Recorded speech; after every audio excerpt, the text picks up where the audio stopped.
Halo guys, di pembahasan kali ini kita akan membahas tentang hidrosfer. Hidrosfer adalah lapisan air yang ada di permukaan bumi. Kata hidrosfer berasal dari kata bahasa Inggris hydrosphere. Hydro berarti air dan sphere berarti bulatan atau lingkup. Jadi, hidrosfer merupakan lapisan air yang menyelimuti bumi. Hidrosfer di permukaan bumi meliputi danau, sungai, laut, lautan, salju atau gletser, air tanah dan uap air yang terdapat di lapisan udara. Adapun siklus atau perputaran hidrosfer ini dinamakan sebagai siklus hidrologi. Macam-macam dari siklus hidrologi ini sebagai berikut.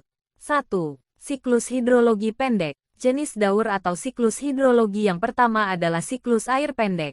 Siklus air pendek merupakan suatu proses peredaran air dengan jangka waktu yang relatif cepat. Proses siklus pendek ini biasanya terjadi di laut.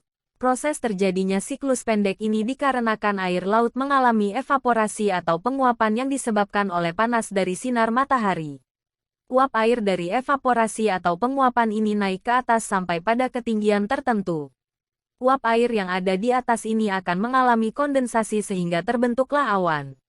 Awan yang terbentuk ini semakin lama akan semakin besar, maka turunlah sebagai hujan di atas air laut.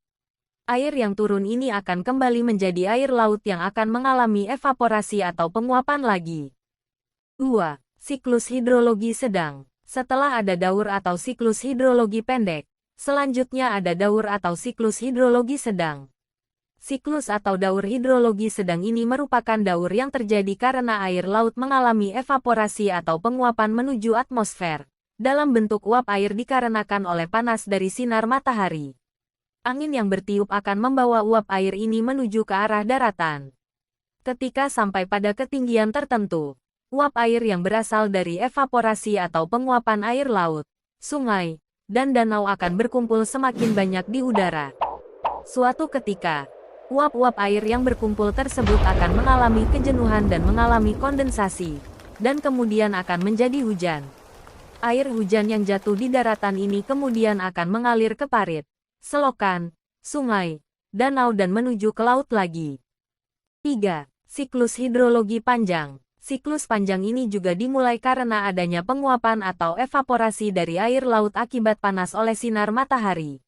Panas matahari yang menyinari bumi akan menyebabkan air laut dan juga permukaan-permukaan yang berbentuk air mengalami penguapan atau evaporasi yang berbentuk uap air. Angin yang berhembus akan membawa uap air tersebut ke arah daratan dan bergabung bersama dengan uap air yang berasal dari danau, sungai, dan juga perairan lainnya. Uap air ini akan berubah menjadi awan dan turun sebagai hujan.